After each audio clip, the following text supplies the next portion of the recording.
শুধু গোবিন্দকে ডাকো। হয়তো আমার কোনো জন্মের পুণ্যের ফল ছিল, যেখানে গোবিন্দ আমার নাম আমার হাত দিয়ে এত প্রচার হয়েছে।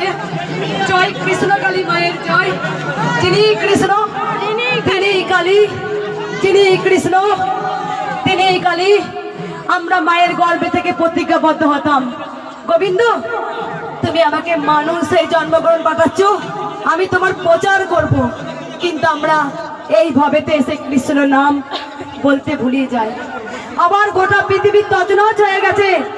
কৃষ্ণ কালী মায়ের জয় জয়কার হয়ে গেছে গোটা পৃথিবী। আজ সবার মুখে একটাই নাম, জয় কৃষ্ণ কালী মায়ের জয়, জয় কৃষ্ণ কালী মায়ের জয়, জয় কৃষ্ণ কালী মায়ের জয়।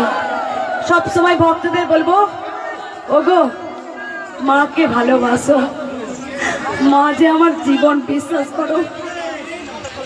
তোমাদের সঙ্গে নৃত্য করতে হয়তো, কিন্তু মায়ের কাছে আমি ভাবে চলে গেছি। ও আমার জীবন, ও আমার প্রাণ, ও আমার সব।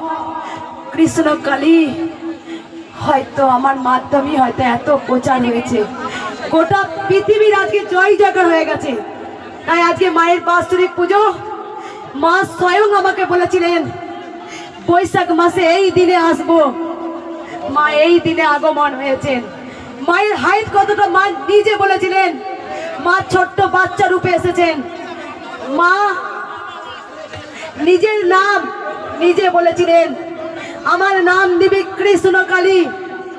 আমি মাকে যখন বলেছিলাম, মা গোটা পৃথিবী তোমার কত দুস্থ অনাথ সন্তান আছে, কি বললে পারে উদ্ধার হবে? স্বয়ং মা বলেছিলেন আমার মন্ত্র হবে জয় কৃষ্ণ কালী মায়ের জয়। আজকে এই মন্ত্র জপ করে ঘরে বসে টিউমার ভালো হয়েছে, ক্যান্সার ভালো হয়েছে, প্রভা 22 বছর পর কথা বলতে পেরেছে। যে বিকলাঙ্গ সন্তান মায়ের গর্ভ থেকে হাঁটতে পারতো না, সেখানে মায়ের আশীর্বাদে হাঁটতে পেরেছে। সবার ওপরে গোবিন্দ, এর ওপরে কেহ।